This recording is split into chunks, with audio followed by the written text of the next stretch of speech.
Well, I think we'll go ahead and get started. It is 10:01 Central Time, so we're at the top of the hour. Want to thank everyone for hopping on to be on the panel Solar Site Management 201. So we had our 101 at the beginning of the month, and so we're going to follow up with our 201. And again, I want to thank everyone for hopping on. A few housekeeping items. So this is being recorded. So if you know of someone that wanted to hop on, or was not available to hop on, this will be sent out at a later date. And then you can also forward this on to anyone that maybe or that might be interested in this learning lounge. We also recommend if you have questions to please use the Q&A question and answer function. Tanner Smith is going to be managing that for me. And that way we can answer questions live and we can kind of see them as they come in, and then also answer them live for you. So again, housekeeping, this will be recorded, and I do recommend using the Q&A function if you have questions throughout the presentation. This is pretty informal, so if you guys have questions, obviously feel free to put those in at any time. But to first start off, I want to introduce myself. My name is Katie Koenig. I am the Corteva Pasture and Land Management Rep covering territory number 6. So as you can see on the map, that is Western Kansas, Western Nebraska, and all of Colorado. And so if you've hopped on these learning lounges before, you know that my cohort is the Range Pod. And so I will turn that over to them to allow them to introduce themselves. So Jerome, I'll let you go up next. Thank you, Katie, and good morning, everyone. I'm Jerome Otto. I'm the Market Development Specialist for the area that you see in front of you, and I'm currently also covering territory number 5, so Montana, Wyoming, and the western part of the Dakotas. So delighted that you were able to join us. Thanks, Jerome. Tanner Smith here, coming in from Eastern Oregon, Eastern Washington, Idaho, and all of Utah. Worked for Corteva for several years. Range pasture land management is definitely my passion. You won't find me out on the row crops, unfortunately. I'm really excited for what Katie has to share today about the solar site management. We're going to kind of keep a high level today, so I'd really encourage if you have questions. As Katie said, come over to the Q&A button. It should be at the bottom of your screen. We'll have some time either between some slides or towards the end to answer those questions. So thanks for joining us today, and we hope to see you soon out in the field. Yes, great. So kind of get us into what we plan on discussing today. So if you were not available to hop on or be on the panels 101, we are going to do a brief recap of that. We had the awesome opportunity to have a guest speaker on, and so I'll reintroduce Kelsey and kind of what she talked about and really set the stage from a applicator level or for a business that's been working in this industry for a while, how they see the evolution of this business and how as vegetation managers we can incorporate ourselves into this business. We're going to go over some of the considerations for planning around if you were to approach a solar project or kind of get in on a solar project. What would be some of the things that you would consider for planning? Some definitions between, what's reconstruction and rehabilitation, like what is the difference there? And then we're going to go over methods available today. I'm not going to get so much into the meat and potatoes of each method of application or the ways you can do that, but or the products used, but we're going to really get into high-level overview of these are the tools available today that you can use and incorporate into solar site management. And then lastly, the key takeaway. Where do we go from here? Where do you go? If you're an applicator, where do you go from here? Or if you are in the planning process of a solar site, what are some of the things that you could bring to the table? Like, hey, these are ways we can maintenance or manage these sites long-term down the road. And so that's kind of where we're at, or where our discussion is leading us today. We usually try to keep these to 30 to 45 minutes, so we have plenty of time at the end to go over questions as needed. So again, recapping our solar site management 101, I mentioned Kelsey Singleton with H2 Enterprises was our guest speaker. A little bit more about H2. So they're a family-owned business, and they really focus in the reclamation, restoration business across multiple sites. So whether it's roadside, any industrial right-of-way site, they are either in the maintenance of it or the reclamation of it. And they also do the construction of a lot of it as well. So when we think of grading and many other pieces beyond vegetation management, but they are really from the start to finish. And so I really noticed that H2 has spent a lot of time in the solar space and has really been a voice for what vegetation management with herbicides can be, outside of what we think of public perception. And so they bring a lot of different industries together and a lot of different opportunities. And so that's what Kelsey was more or less talking about in our solar site management 101.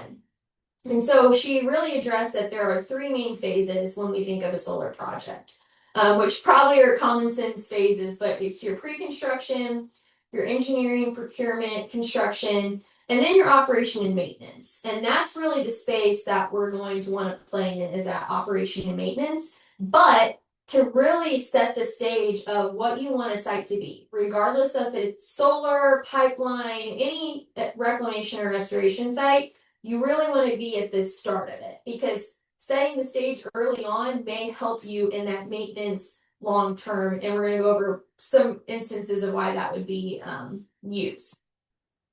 So again, just an overview of like the planning phase. That's going to be, your high rise, that all of it seems like the decisions made at the very beginning are usually people not in the field. And so that's also where H2 has done a great job of partnering with different solar companies to really try and educate them of these are the considerations that need to be made for those of us working in the field, because we know sometimes the left hand isn't always talking to the right hand, and that's where things kind of go haywire sometimes. So planning, you start then getting into site evaluation, and we're going to go over some of the details of what that may look like. What is the pre-existing conditions? Where is this going to go? Why would you choose that space? Does grading or leveling need to be done? That's when we start getting into our third operational phase.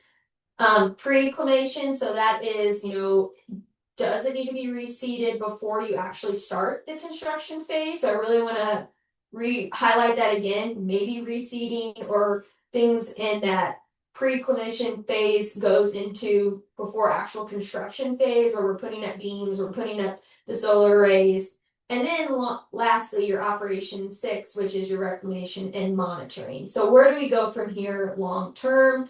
A lot of times what you did in stage 4 of operation makes stage 6 a lot easier. So that's kind of, again, where if you talk to that stage 1 of just planning, you can get to stage 4, and then stage 6 makes it a little bit easier. In a maintenance strategy, again, you want to think of site conditions that may be soil types, fertility, drainage, erosion risk. What's the design? So that really gets into what is the solar company wanting for this, or can you put in any input into site design? Like, hey, I recommend if you want me to manage this site, I need it to be X feet wide. At least put in that input of, so I can get a side-by-side, or we really see that site design change when we think of the different, if they're going to put agronomics or row crop into a solar site, that's really where we see that site design shift or paradigm change. But that all is still a factor. Panel height, spacing, road layout, drainage, all of that plays a factor into how an applicator is going to manage that site. Ecological and regulatory requirements.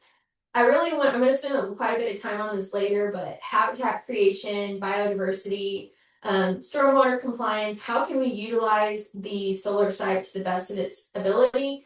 And then the region, which is another key component, I feel like, of this, any industrial right of way, but really into the solar site construction is, where are these? Because I know when I talk with my Corteva team, when they're managing a site in California or Nevada compared to maybe in Illinois or Missouri or Arkansas, the goals of that site are a lot different. And so mowing, herbicide application, whether that be whatever integrated vegetation management solution you're using, and then what's the timing of that? What's the precipitation? Again, precipitation in Nevada is a lot different than Missouri. Seed mix, what is going to have the best opportunity to grow in this space, the design. Do you have fire risk? So again, maybe that's why you see one application or one site maintenance different in Nevada than you would in Missouri based off of that. And then what's your availability? You know, what's proximity? How many times can you get out there if you're going to have an applicator, if you are the applicator managing the site, you know, how often can you get out there? I mentioned the word already, but what is integrated vegetation management? So it is a system of managing plant communities to achieve specified objectives, including selecting and implementing various control methods, monitoring results, and continuously improving processes. So again, you can use that. You can use mowing, you can use any way you want to look at IBM. But in the Corteva, or what we do with Corteva, we are the industry leader when it comes to providing integrated vegetation management solutions with the committed thought process of environmental stewardship, safety, and sustainable vegetation management practices. And so how we do that is through our selective herbicides. And so we're going to go into a little bit of how those can be implemented, the different application methods and processes those can be implemented. Because a lot of times when we think of mechanical or mowing or other options, they're not selective. And so while they can be used to achieve an IBM approach, they're all not always the best option. And so that's where we're trying to change that perspective of when it really comes down to selectivity, when it really comes down to environmental stewardship, when it comes down to safety of your applicators and those around you, and really wanting to build a sustainable practice moving forward, what Corteva offers really drives that home and what will work long term. So when we think about some considerations, again, these should be common sense questions, but I always say if you're not asking yourself questions like these at any site you're managing, to me, you're just not doing it right. And so these are the considerations, and this list could probably be added on to, especially depending on where you're at. But, you know, what is the existing site condition? Is there invasive or undesirable vegetation present? Will the site need to be reseeded? Does the site need to be mowed or managed prior to construction? And is grading or soil movement needed? So when you think about it, you know, let's say you do need project manager say we are going to need to grade, we are going to need to move soil. Right away, that tells you you're going to be stuck with bare ground. So right away, you know you're going to have to start doing some reseeding. We know as soon as you start moving soil or get it to bare ground, the first thing that's going to take opportunity to come up is weeds, broadleaves, undesirables, invasives. And so that just kind of starts a whole cohort of issues that can come on. But those are things you got to pay attention and why we need to be talking to those in charge. Because what if you reseed in an area and then they come in and grade and move everything? Everything in that, especially if you're given a budget, that just depletes that budget where you're going to have to go back and then reseed again. So what are the future goals of the site? Where will the site be located?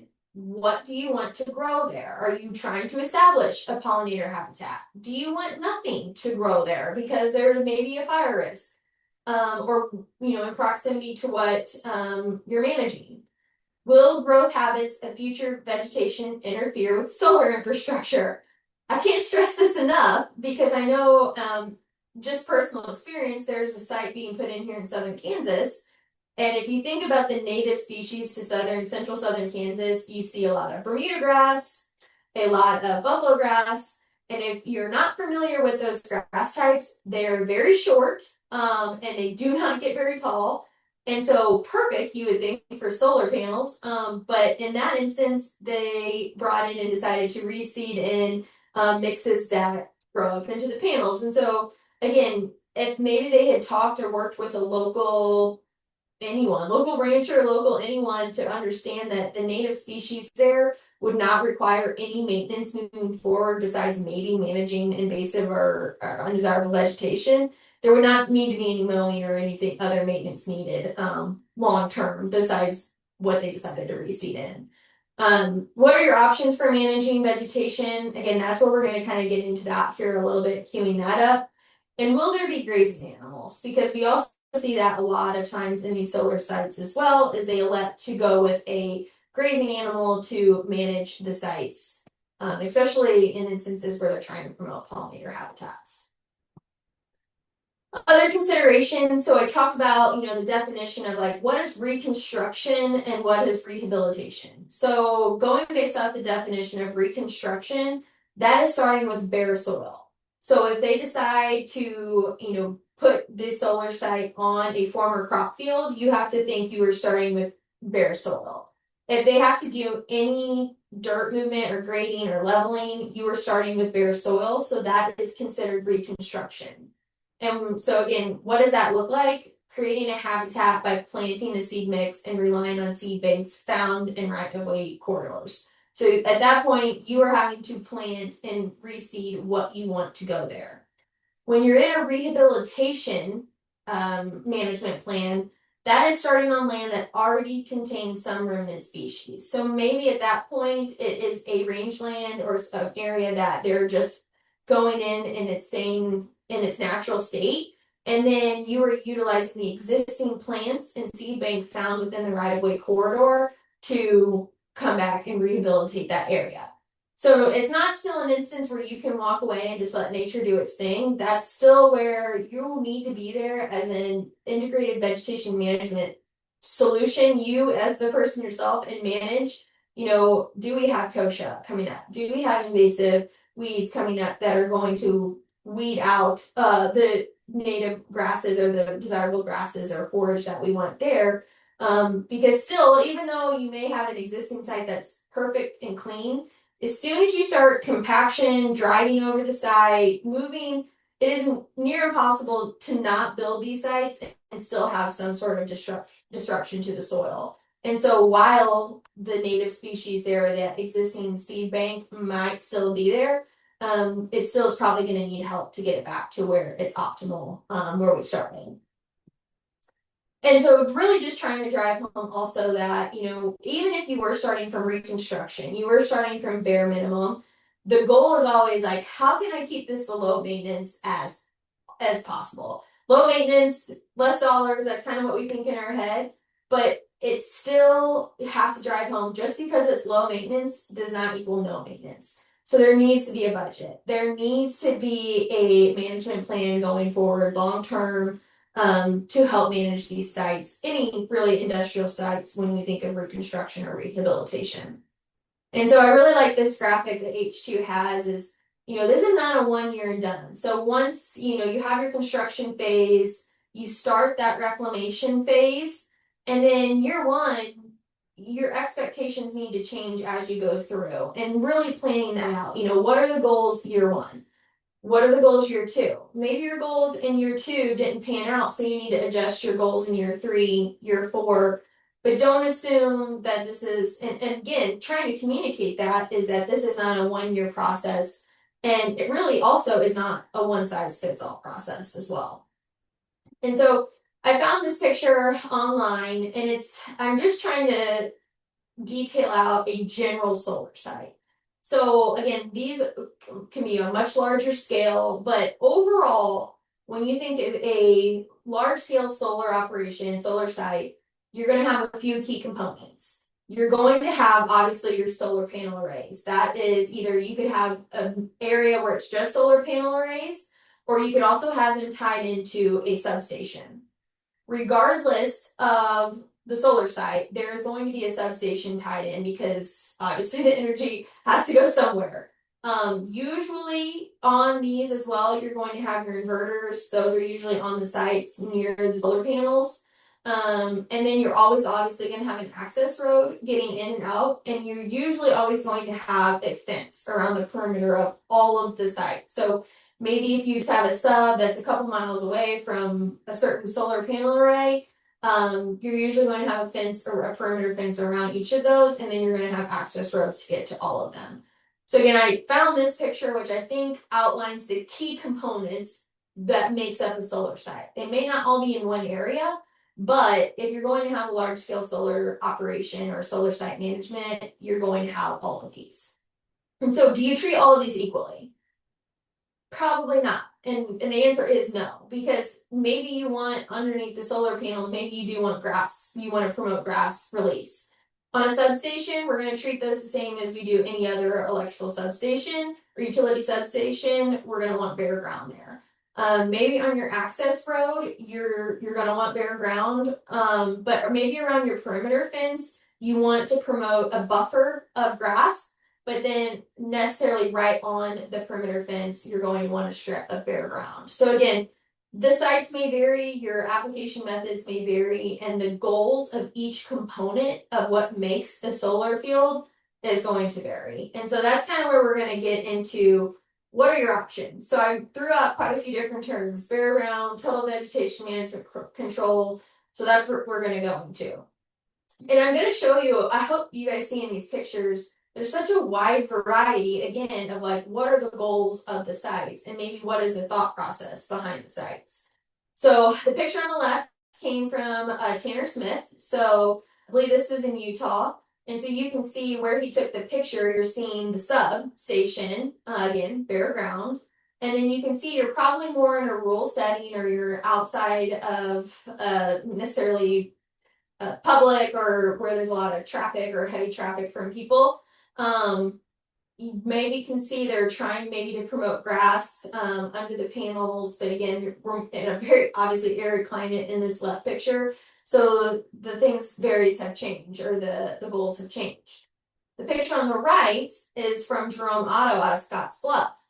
Now, a couple things I noticed right off the bat is clearly they have chosen or elected to have bare ground directly under the panels. So maybe why is that? It looks like it's in town. So the biggest hurdle that we have faced, and what Kelsey really highlighted on our 101 is that public perception is the biggest hurdle that we face when it comes to solar sites. Either the building of the construction of them or long-term maintenance of them is how do they look. And so you can see on the picture on the right, this is in town. It looks to be pretty small, maybe just 1 or 2 arrays. So maybe that this is a time where you would do bare ground. You don't see any kochia busting through, you don't see any scrappy weeds, dried up skeletons or anything. This looks clean. So from a public perception standpoint, this looks clean. It's small enough where, maybe electing to do bare ground isn't a complete negative impact.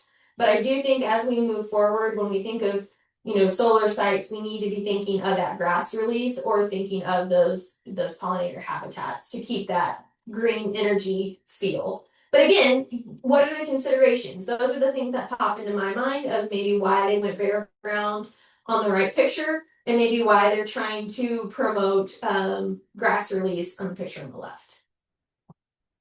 So when we think about total vegetation management control, where is the best time to do that? So directly under the panels or around infrastructure would be a good time because again, we're trying not to promote that grass or any vegetation getting up into the panels.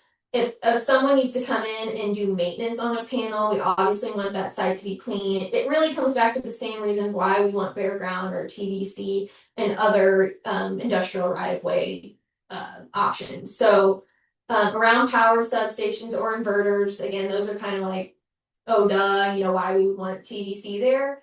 Again, mentioned the perimeter fence, the access roads, and the real benefit for that is to prevent vegetation interference, and then it's also a fire buffer or prevention, especially as we get out west. Benefit, I didn't mention, but again, just if someone needs to get in and work on the panels or work on the infrastructure, it makes their life a lot easier, makes it more accessible. And at that point, it really becomes a safety thing as well. If you have questions, so again, I'm not going to go into a lot of like, okay, here's now the next steps of actually how to perform total vegetation control. But if you do have questions, I'm going to highlight at the end, how you find your local expert or local Corteva rep. And then also, we will be doing future calls, future learning lounges strictly around TVC where we can go into more in depth of like, okay, this is actually now how you would do that. Another option that you would have is perennial growth regulator treatment. So the acronym we use is PGR, but to think of perennial growth regulator for a common term would be a chemical mow, essentially. So in this picture, mowing of some sort is going to be needed because we are going to have interference of the vegetation getting up into the panels. And so whether you would elect to do a chemical mow, like the option of perennial growth regulator mow that we would promote or we would suggest, or whether you would choose to come in with manual labor and a mechanical method, you could do that as well. Now, with everything, you're always going to have pros and cons to both. And so, where would you use a PGR application? You would do that directly into the panels or around the infrastructure. So similar deal. Again, that's just offering better access. So like if we go back to this slide, you can see someone walking between the panels. But if someone really needed to get in there and work on the infrastructure of the lower base of your beams, that's going to be hard to do. So, or going out and looking and making sure everything's okay, you really can't even visibly see the complete infrastructure of the setup panels. So doing it underneath, if you're not electing to do bare ground, but definitely in between too, as far as access. And then again, like I mentioned, where you would be doing this is between. Now, some of the benefits. So again, we mentioned you could either do a chemical mow, the PGR option, or you could do a mechanical mow. Now, this PGR chemical mowing options are more economical than mowing because depending on where you're at in the US, doing a PGR treatment can offer season-long seed head suppression. So we are keeping it season-long at a certain height. Even then, we may have to go back in and do a second application. But again, we're talking about 2 times in one growing season. I know when I think about mowing my yard, I sure as heck have to mow more than twice a year to keep the grass at an optimal level. So when we think about mowing, it's more frequent and it's more invasive. So if you are trying to promote pollinator habitats into an area, when you go in and mow, you're mowing everything off the top. It's not selective, you are mowing everything. Unlike with a PGR treatment, the optimal timing for it is April. And so we have seen if you're trying to promote milkweed to grow, you can do that PGR treatment and still see your milkweed come up later in the year. And so it's a PGR application would be less invasive to the habitat. Again, this is more species specific with forb tolerances than what you're going to see obviously with a mechanical mow method. And the perennial growth regulator treatment that we promote also has no grazing restrictions. So if later in the fall they decide to, or later in the year, they decide to also bring in grazing animals to level the height, you can still use this treatment and still have no grazing restrictions for any class of livestock you would want to bring in. Another component we think about is just general noxious and invasive weed control. And so I like this picture on the left. These are some plots that we did in Colorado. And what I'm really trying to focus here, if you saw these pictures, you would think, well, clearly they controlled nothing because there's no desirable vegetation here. So the burnt up grass, the yellow-brown grass you see is cheatgrass, which is an invasive grass in our area. The green stuff is actually kochia, which again is an invasive weed.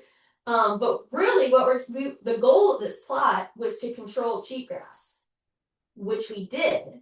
And as soon as you control one thing and focus all your time on one thing, you may lose out on what is still sitting there underneath the soil. So in these sites, we did the goal was, we controlled cheatgrass, and look what came up in a flush right after we controlled the cheatgrass. Kochia. So as you're a vegetation manager, and if you're spending all your budget on controlling the cheatgrass or whatever your invasive weed might be, don't forget you may also be turning your back on something else that may need to be addressed later. So again, 2 ugly things that came out of this, but it really drives home that there has to be a program approach when we are looking at restoring sites, whether it's from reconstruction or from rehabilitation stage. And so the picture on the right is the solar site I mentioned in Kansas. So they obviously had to do some grading in this site, and you can see they've attempted to reseed, but you can already see where there is erosion. They might have had a downpour of 2-3 inches in one night, and all that water is going to be essentially runoff. There's nowhere that is going to be able to infiltrate into the soil. And so you can see they're attempting to get grass to grow, but this picture on the right is the perfect environment for weeds, invasive or noxious weeds, to take off. And so at this point, we need to manage, but we also need to be using a product that will allow that flexibility to then come back in and still keep reseeding or allow those seeds to germinate and keep growing. And we have those options. So, why using a chemical for noxious or invasive weed control? You can do this directly into the panels or around infrastructure. Starting to see a trend here. You can do it between and around the solar arrays and anywhere essentially noxious or invasive weeds are present. And so you can see this picture. I pulled this one offline, but this is during construction phase. So key notes here is they obviously reseeded prior to construction, which I want to promote 110%. If you can start your vegetation or desirable vegetation prior to construction, that is the way to go. And so in this instance, essentially all a vegetation manager would be doing is managing the invasive or noxious weeds that might be present. Grass is growing, but again, we want to use a product that is not going to hurt the grass because we just probably spent a big budget to get this grass reseeded and get it up and going. And so we would want to come in with a product that allows that grass release. It's safe on grass, but will take care of any noxious or invasive broadleaf weeds. So we're giving that grass the best opportunity to take off. So benefits, again, you're getting flexible reseeding options when you're using certain general broadleaf weed control options. You're going to promote biodiversity. It's again more economical than mowing. In this instance, you may not be mowing the grass, but if you start getting weeds growing up, you're going to have to come in and mow, which is offering more compaction to your grass that's trying to grow. And then when you mow weeds that have already seeded out, then you're just honestly just dispersing more seeds everywhere. This is a broadleaf weed control option. Selective broadleaf weed control option is less invasive than mowing. Again, species specific for forb tolerances and offers no grazing restrictions for a lot of the products that we would recommend in this fuse site. A big one, I mentioned this earlier, but I've seen a lot of where the funding and how to change that public perception of solar sites comes down to promoting pollinator habitats. And I personally, a lot of people have their own personal idea and perception of solar panels. Whether you think it's right or wrong, I do think solar sites are the optimal spaces to start promoting pollinator habitats. They're the least disrupted. You don't have a lot of traffic going through these sites unless someone has to go and maintenance the panels. I personally think these are good sites to promote that, especially when we're trying to promote green energy. We need to be promoting a green environment. And so on the left, you can see here that they are promoting white clover. And so we know with Rinsecore and Freelex, so like a site view and a Freelex, we can run that combo at specific rates and be safe on our white clover. Or, maybe you have, I mentioned milkweed, or maybe you have other forbs in the area that we know milestone or they're tolerant to milestone. And so we are continuously checking those. Our field science team is continuously monitoring our forb tolerances with our products, and while we're still selectively controlling our invasive or noxious broadleaf weeds or grasses. And so what I have next here is a video that I'm going to play for you guys talking through promoting pollinator habitats and how you could score. And so again, this isn't just necessarily around solar sites, but if you were to do any industrial right-of-way site that is promoting a pollinator habitat, how could you score that? And what that scorecard looks like. And I know Corteva, we have been a big proponent of this, and we promote this, and we really advocate for this in any of our industrial right-of-way sites or utility corridors. So I'll play this here.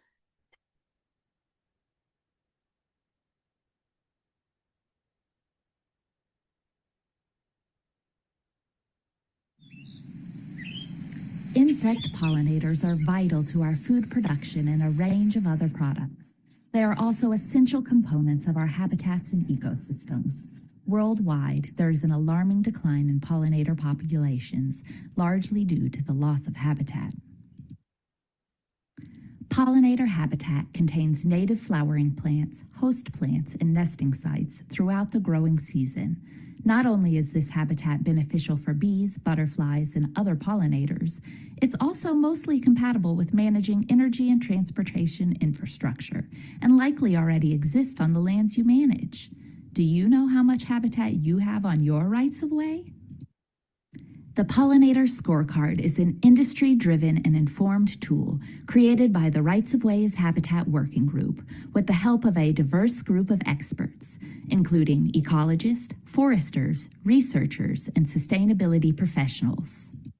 The scorecard offers a flexible, multi-tiered approach that provides a common language to talk about habitat on energy and transportation lands.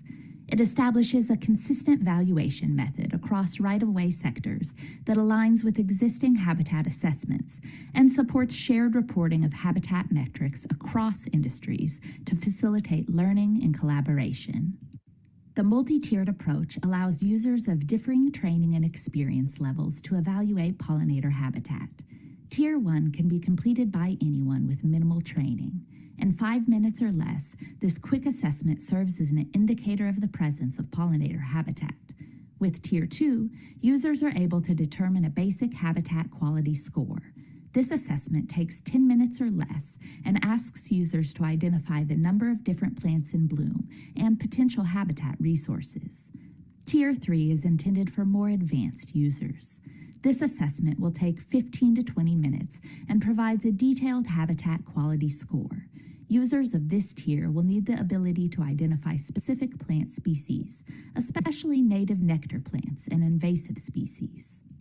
The Pollinator Scorecard assesses the quality of your current habitat on the ground, but what about its future potential? Using the accompanying management module, you can identify threats and opportunities present at a site or management area, document the management actions taken to minimize threats and maximize opportunities, and evaluate the broad efficacy of those management actions. The management module and pollinator habitat assessment generate separate scores that together help you better understand how management and habitat quality affect each other. The habitat you create on linear corridors supports the life cycle needs of pollinators and directly helps to support pollinator populations nationwide. For more information on how to use the Pollinator Scorecard or Management Module, check out the User's Guide on our website.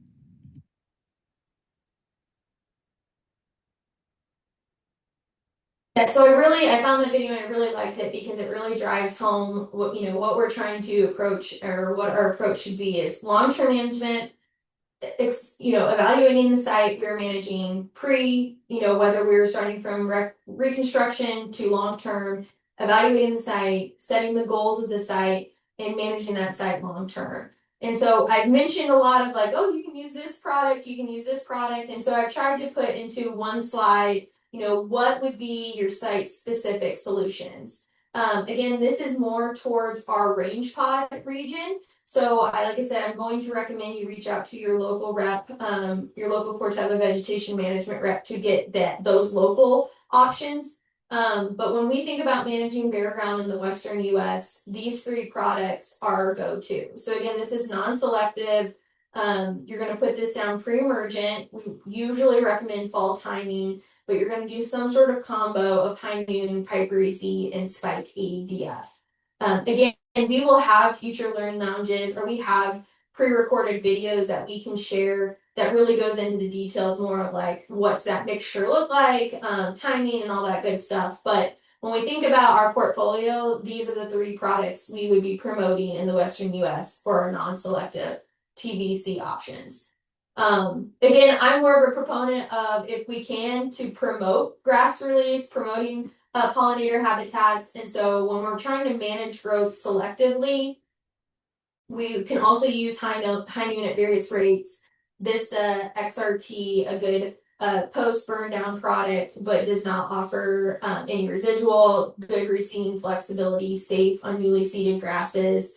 Same with Freelex, that is our 240 choline, a non-volatile version of 240. So again, safety, a lot of great flexibility in this product, and then Transline as well, which promoting, canopy cover, promoting the good desirable forages that we want there. And again, there's a lot of other options. There's a lot of other tank mixes. This is what we focus on, the key products that we focus on here in the Western US. So again, if you're coming in from somewhere else in the US, I do recommend reaching out to your local rep. but we do have an extensive portfolio at Corteva that will allow you to meet your objectives some way. And they offer, like I've mentioned here on the slide, none of these products mentioned on the managing growth selectively have grazing restrictions. So if you were to think that they're long-term maybe wanting to put grazing animals in there for extended periods and do a solar site, you can still do that and have your industrial right-of-way label and manage your broadleaf weeds. And so that's really that, when we talk about flexibility, it really is flexibility to the max. Thinking about kind of wrapping up here, just kind of thinking about the different application methods. So again, there's no one size fits all when it comes to managing solar sites or any industrial site. And so there are options. You can do a general broadcast application. I think of general broadcast applications really as we get into those beginning restoration phases, like when we think of year 1, year 2, after, especially after a full-on reconstruction, you may be using a broadcast application. When we think about our TVC or total vegetation control, you'll probably be doing a broadcast or some sort of hydraulic handgun application with that as well. So on the picture on the right, you can see they're going for a bare ground here. They've got their dye in. And then obviously on the left, they're doing more of a selective broadleaf. But when you think about those year 1, year 2, that's where these options will be. Now, as we move into year 3, year 4, and long term, I really want to start promoting those spot treatment applications. And so on the left, that's me with the backpack sprayer. So really at this point, you can go in and just spot treat if you have Canada thistle coming up or anything like that. And then if you are in a more eastern region or southeastern region of the US where brush may be a concern of still coming through on solar sites, you could then do a more of a basal bark cut stump. But regardless, spot treatment and basal bark cut stump are very selective because where you target or put your herbicide is where it's going to go. When we think of broadcast spraying, that is more general, like the word broadcast. So I think long term, year 1, year 2, we think of that broadcast. But as we start getting into year 3, year 4, again, we're really trying to drive home an integrated vegetation management approach with more of a spot treatment and localized application. If you're doing it right, that should be the end goal. And so I can't stress this enough. I love this picture. Really just trying to drive home why not mow? Why not use mechanical methods? So we know there's the danger sign on your lawnmower or anything. Do not stick your hand when the blade is turned on. There's a lot of human injury that comes from mowing. Long days, you get to the end of the day, you get lackadaisical, you do things that you wouldn't think about. The biggest negative environmental impact and negative habitat impact. So I have Pheasants Forever, their main page on my Facebook, and I also follow other chapters. And this was a Georgia chapter, and they posted this picture of why not mow. Because if you are promoting pollinator habitats, if you are promoting a habitat where you can have bird populations, pheasants, quail, in your right of way or in your solar array, you do not want to mow because you can see here it is non-selective. You have just come in, it is invasive to your habitat, and now you completely expose a nest of either pheasant eggs or quail eggs that are now, there's no way the mother hen can go back to that and not get eaten by a predator or something else happening. So at this point, this nest is done. So if we're trying to promote those habitats for our pheasant, for our quail, for our environment or our habitats, mowing is not the way to go. And again, it's not cost effective. When we do a breakdown of what we can do with herbicides and get done with herbicides in a season, in a growing season, it always comes out to be more economical than if we were to do mechanical options. So again, really just trying to drive home why not mowing or using mechanical methods. And so lastly, to really round this out, the key takeaways I'd like for you all to take home is, and this isn't everything, but failure to plan is a plan to fail. So if you are not thinking ahead, thinking, what is long-term goal and working with the companies that are in the planning process, we're going to have issues. Really also driving home that there's no one size fits all. I showed you a various region and variety of solar sites from Utah to eastern US, Michigan, to Scottsbluff, Nebraska, to South Central Kansas. They all look very different. They all have different goals. And so the biggest component of this is to be flexible and to know that thinking outside the box or thinking and promoting, maybe promoting grass release isn't always the worst thing. Just because the industry has kind of driven home this bare ground approach doesn't mean it's always the right option for where you are located. And the biggest one is site aesthetics is the one key driver that influences public perception. And so we know with any vegetation management control, and especially now with solar sites, public perception of the site is the biggest component, but unfortunately is the oftentimes the most overlooked. Now, why do I say it's often the most overlooked? Because that's where the least amount of the budget goes. So we know, I would agree, solar companies know that aesthetically, these sites need to look good. They need to look the part. They know that public perception is the biggest component. However, when they start budgeting out operation, maintenance is always the least amount of the budget and long term. And so hopefully through these techniques, we talked about economical techniques of managing a site. Hopefully that helps us, especially if you're an applicator and you're in the bidding process to manage these sites. So some of the resources I really want to call out, LinkedIn has been a huge or great resource for me. So I definitely recommend following the Corteva Vegetation Management page. We're always posting different techniques. So like if you wanted to learn more about total vegetation control, we'll always have links or different things posted about that. But I also recommend following some different companies. I personally follow Invenergy. They seem to be a big stakeholder in the solar industry, and they also have an in-house vegetation management team. And so they're always promoting and posting things. It's a free way to get information about an industry, especially when we're trying to learn this space of like what does solar look like long term. Again, this QR code will get you to your local expert. So again, if you're not in the Range Pod or Western US, I recommend finding who your local expert is if you don't already know, and working with them because they have all the tools at the end of their fingertips, the portfolio that can help you get to what your goals are for a site. Different conferences that I know about. So I mentioned H2 Enterprises. They actually hold their own reclamation summit. Again, it's more general, broad. It's not just around solar, but just reclamation in general. That's actually coming up next week that we get the opportunity to be a part of. And then I also found on LinkedIn that there is a solar farm summit coming up here in 2025 in Chicago, Illinois. So I have gotten a lot of questions about that, like how can I get connected, especially from applicators in my area, how do I get connected up with solar companies or get into that planning phase? This could be an opportunity or where you could go or a good starting point to get involved in the industry. And so I really wanted to highlight those resources. So with that, that pretty much wraps us up. So I guess I will open it up if we can leave the Q&A function, or Tanner, I don't know if we had any questions come in. Yeah, we've had a couple come through, Katie. I don't know if we have enough time to get through them all, but there's a couple really good ones. If you're ready, I'll give them to you. Yep, absolutely. And I think you just kind of went over this a little bit, so it might be hitting it twice. But the question is, I'm a small private applicator.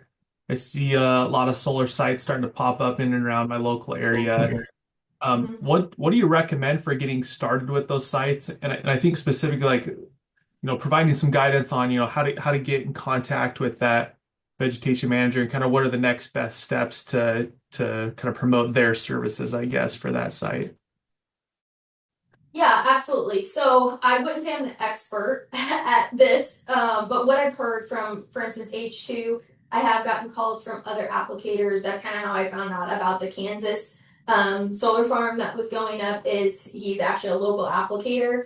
But it sounds like from what I heard from Kelsey is the solar company, well, first off, I should say there's multiple different corporations, companies, utility that are in on these projects. You have, the actual construction company, then you have the utility, the energy company, and then usually they sell those solar farms off to a local energy company that's going to take over the site. So there's multiple parties involved. One thing that I know they are trying to reach out more locally and get more local applicators involved. At least that was the take home I got from Kelsey's talk as they work through this, is that solar companies, when they're doing the plan, they are trying to get more local applicators, local involved. If you are a small applicator and you're trying to get more involved, my recommendation would be, usually they have site managers on all the sites, or they have someone that is managing or is some sort of headquarters around all the major sites. And they usually have someone who's obviously managing operations. And so you could start there, figure out who's in charge, and start there and see if they have an in-house vegetation management program already. So like I mentioned, Invenergy, they're a major company and they already have an in-house vegetation management team that does some of the planning, but then they rely on local applicators to then manage the sites long term. And so that's where, this local applicator in South Central Kansas, that's kind of how he got involved, is Invenergy is putting in the site. They started reaching out to local applicators of, okay, would you like to join in on this? And that's kind of how I got the call on that site. So as far as like, is there a how-to book? No. A lot of it, I think, at this point is either getting involved, in these different conferences, these different summits that are going on, and figuring out who are the key players and who are actually putting in these solar sites. Yeah, I get it. I could also add as well, just to my experience out in West, a lot of these sites need to be permitted. The permitting process will be done through some type of government agency, whether it's, the municipality, the county, the state, BLM, federal, etc. Sometimes just reaching out to that government entity who's going to be doing that permitting, you can get, some really good contacts going that way. So just a suggestion. Yeah. Good, okay. Well, another one we have is, how do herbicides impact the efficiency of the solar panels? Is there anything to consider risk of like chemical residue or corrosion, etc., on those panels? Not that I am aware of. Tanner, I would open it up, or Jerome, even with you. Not that I'm aware of. Obviously, the goal is to, as far as just herbicide stewardship in general, the goal is to not get herbicide onto any surface, whether you're spraying. It really doesn't matter where you're spraying. The goal is to keep it on the vegetation you're going after. But as far as to answer the direct question of would it corrode or offer any damage to the infrastructure, not to my knowledge. Yeah, good question. I think it's one of those things where it's always going to depend, and definitely like once you've detailed what products you're going to put out there, that's definitely something we can take a second look at. But just in general, we're mixing concentrates into pretty large tanks of water. So, anywhere from a 0.5% solution to a 1% solution is pretty common for a lot of these products. So just to begin with, we're putting very little chemical relative to water on these panels. And like Katie said, we want herbicide products to end up on the vegetation so they can do their job. It's what you invest in, correct? So minimizing panel exposure. However, there's always going to be an instance where it gets on the panel. I'll just point out my previous experience as a chemical engineer. And so just two principles to note is things that are corrosive are going to be related to pH.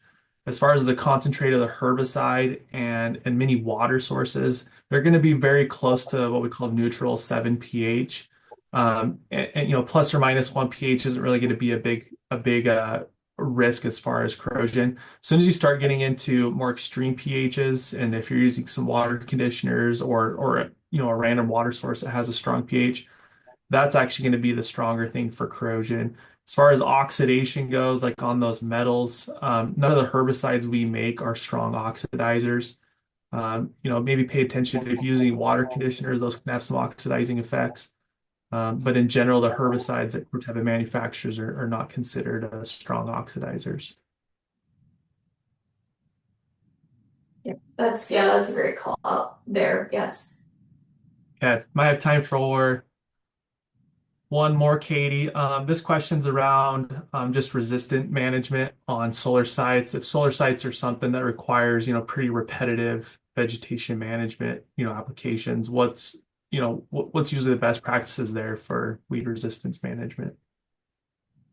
Yeah, so I mean, great question, and I think it's a great question in general when we think about herbicide stewardship. The goal obviously is to use the right herbicides at the right rates at the right time.